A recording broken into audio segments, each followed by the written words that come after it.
موضوع نہیں منوا سکے تو ان کا بھی نہ مانو. اپنا موضوع نہیں منوا سکے تو پھر بھی کیا ہوگا؟ برابر آ جائے. آپ اپنا موضوع مرزا قادیانی کی سیرت نہیں منوا سکے تو ان کا وقات مسیح بھی نہ مانو کہ حکیم نے کہا ضرور مان لو. بھائی اتنا ہے، اگر آپ میں طاقت اور قوت نہیں اور آپ اپنا موضوع ان سے نہیں منوا سکے تو ان کا نہ مانو. یہ کس حکیم نے آپ کو مجبور کیا کہ وقات مسیح مان لو؟ عقل آ رہی یا نہیں؟ سمجھ آ رہی یا نہیں؟ الحمدللہ آپ نے بھی صداقت احمدیت تسلیم کر لی ہے. چند دن پہلے آپ نے یہ واضح طور پر کہا کہ حضرت عیسیٰ علیہ السلام کی وفات ہو چکی ہے. اب آپ کے مولوی کیسے مناظرے کریں جب ان کے عقائد قرآن اور حدیث کے بالکل خلاف ہیں؟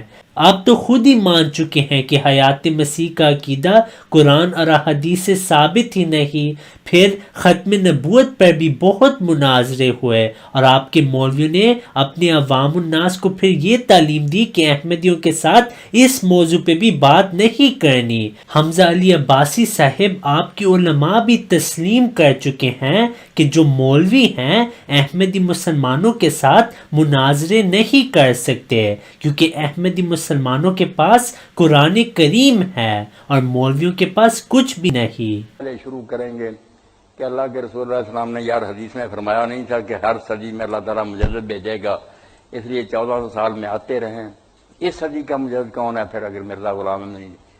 ایسی بات تم مانتے ہو کہ رسول اللہ قبر میں دفن ہے، عیسیٰ علیہ السلام آسمان پر چڑھے ہوئے ہیں، یہ تو تم نے عیسائیوں کو موقع دے دیا اسلام کو ذلیل کرنے. مانلی کہتا واقعی یار رسول اللہ کے مقابلے میں عیسیٰ علیہ السلام کو بڑھا دیا، پھر وہ موت مسیح کا قائل ہو جاتا. پھر کہتے ہیں یہ کوئی بات ہے کہ پچھلی امتوں میں عورتوں پر بھی وہی آتی تھی، رسول اللہ کی امت میں کسی پر وہی نہیں آئے گی. یہ کوئی کمال ہے؟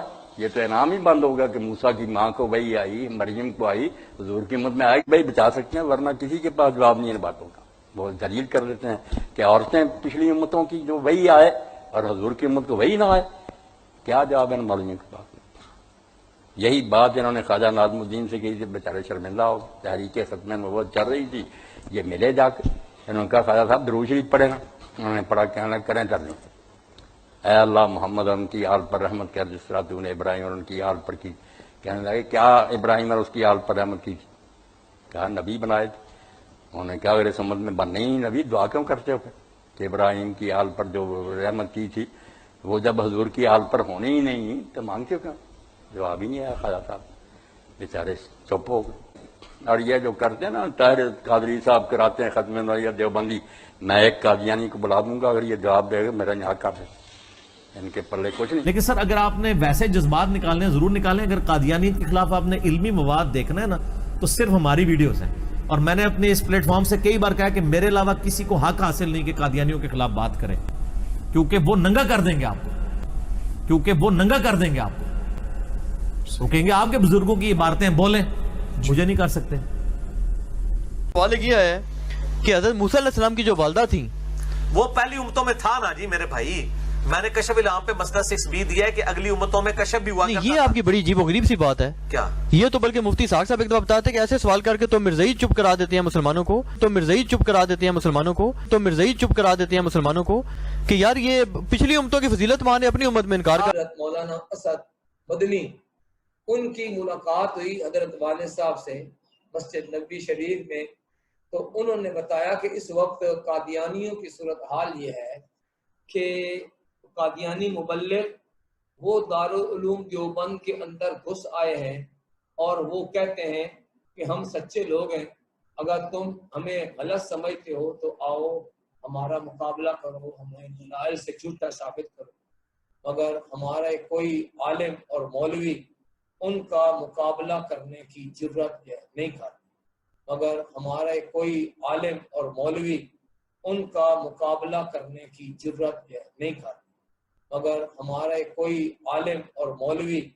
ان کا مقابلہ کرنے کی جرت نہیں کرتا. یعنی دارالعلوم دیوبند ہو اور اس کے فاضل لوگ ہوں اور پھر ان کی صورتحال یہ ہو کہ وہ ان قادیانیوں کا مقابلہ نہ کر سکیں. بہت افسوسناک ہے وہ بات. یعنی دارالعلوم دیوبند ہو اور اس کے فاضل لوگ ہوں اور پھر ان کی صورتحال یہ ہو کہ وہ ان قادیانیوں کا مقابلہ نہ کر سکیں. بہت افسوسناک جو ہے وہ بات. پھر حمزہ علی عباسی صاحب آپ کے علماء یہ بھی تسلیم کر چکے ہیں کہ آپ کے مولوی احمدی نوجوانوں کے ساتھ بھی مناظرہ نہیں کر سکتے. میں اس چیز کی طرف صرف توجہ دلانا چاہتا ہوں کہ جو مرزائی ہیں، قادیانی ہیں، انہوں نے اپنے لوگوں کو، اپنے نوجوانوں کو اس طرح مسلح کیا ہے، جھوٹ کے ساتھ، فریب کے ساتھ اور دھوکے کے ساتھ، کہ ہمارے اچھے بھلے پڑھے لکھے علماء بھی ان سوالوں کا اور ان کے اعتراض کا جواب دینے سے معذوری کا اظہار کر دیتے ہیں، کہ ہمارے اچھے بھلے پڑھے لکھے علماء بھی ان سوالوں کا اور ان کے اعتراض کا جواب دینے سے معذوری کا اظہار کر دیتے ہیں. آخر کیا وجہ ہے کہ ایک بالکل نوجوان اس نے جناب نگر میں جا کر ان سے تربیت لی اور ان کے نبی کے صداقت کے لیے دلائل انہوں نے ڈھونڈے اور مسلمانوں پر اعتراض کے لیے، اشکال کے لیے باقاعدہ ان کی ذہنی تربیت کی گئی. کیا ہمارے گھروں میں بھی، ہمارے مدارس میں، ہمارے جامعات اسلامیہ میں یہ مضمون کیا اسی طرح پڑھایا جاتا ہے جتنی کہ اس فتنے کی اہمیت ہے؟ ہمارے ہاں بہت سی سرسری سی معلومات ہمارے طلباء کو ملتی ہیں، لیکن وہ گہرائی. پھر آپ کے علماء یہ بھی تسلیم کرتے ہیں کہ آپ کے پروفیسرز بھی جماعت اسلام احمدیہ کے علماء کے ساتھ مناظرہ نہیں کر سکتے. پنجاب کے ایک چک میں مناظرہ ہوا مرزائیوں سے. ہمارا ایک مناظر تھا، پروفیسر عبداللطیف نام تھا اس کا، ختم نبوت کا بڑا مبلغ رہا ہے. وہ مناظر تھا، لیکن ادھر سے قاضی نذیر آیا. قاضی نذیر ان کے ہاں مولانا یوسف بن نوری کے پائے کا سمجھا جاتا ہے. تو پروفیسر صاحب گھبرا گئے. مولانا منظور چنوٹی عوام میں بیٹھے تھے. جب انہوں نے دیکھا کہ مسلمان ہار رہے تو مولانا مجلس سے اٹھ کر کے ادھر آ گئے. اور ایک راؤ صاحب تھے، راؤ صاحب وہاں کے کوئی وڈیرا تھا، پنجاب کا چودھری، وہ حکم تھا. چنوٹی صاحب نے اس سے بات کی کہ مسلمان ہار رہے، اور حکم وہاں پہ ہے تو مسلمان، مرزائی تو نہیں ہے. آپ کہاں؟ میں مسلمان ہوں الحمدللہ. کا جائز نہیں ہے مسلمانوں کا ہارنا.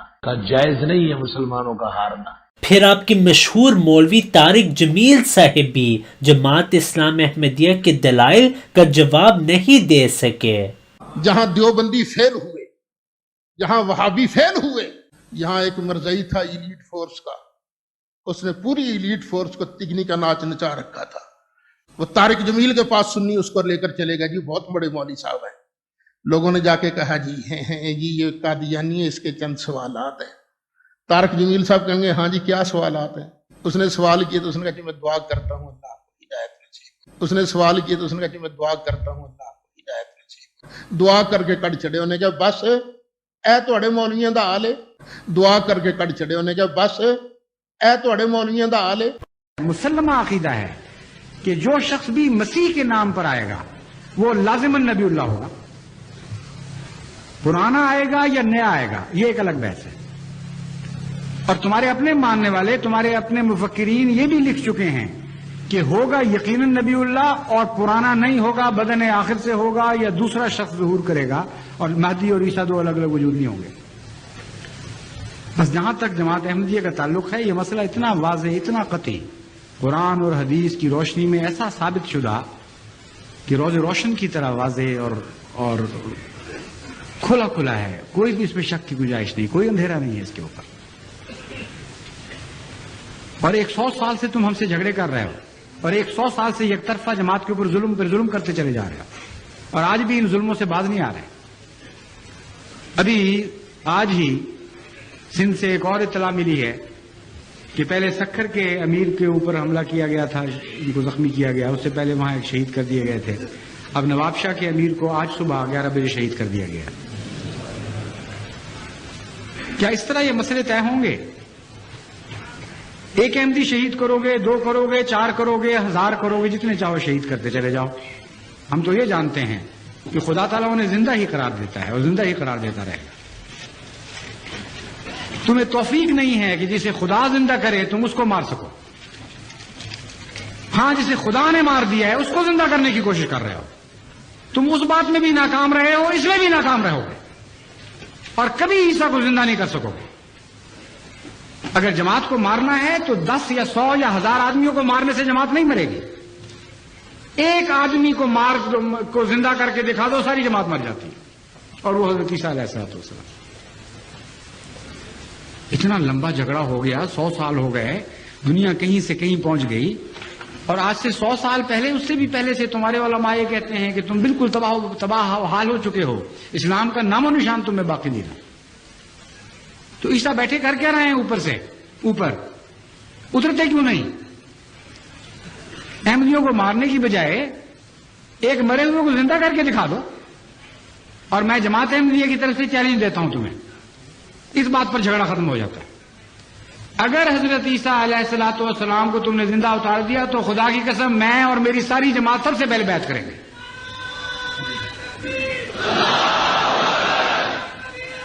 سب سے اول بیعت کریں گے. ہم پرانے عقیدوں سے توبہ کر لیں گے, اور عیسیٰ کے آگے بھی لڑیں گے اور پیچھے بھی لڑیں گے, اور دائیں بھی لڑیں گے اور بائیں بھی لڑیں گے.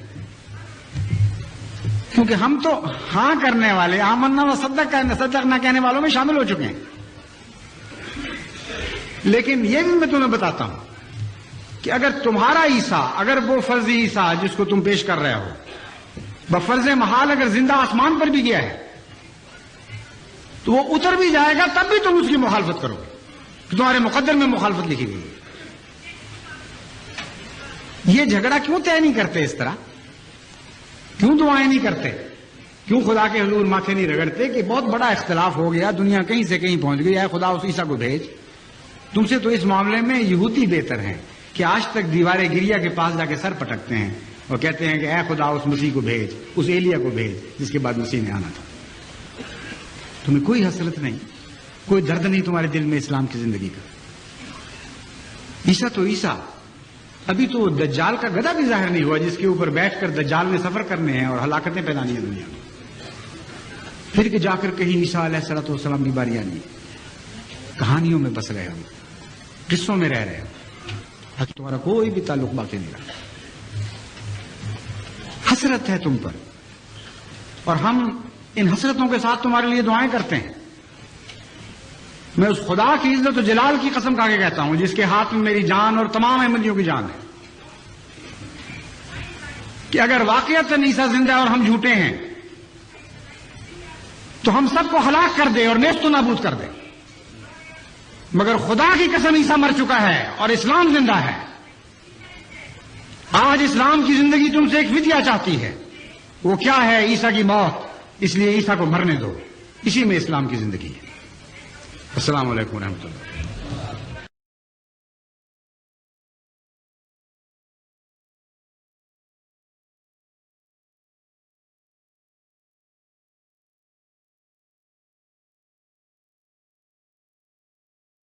صل علی نبینا صل علی محمد صل علی شفیعنا صل علی محمد بلغ العلا کمالہ کشف الدجی بجمالہ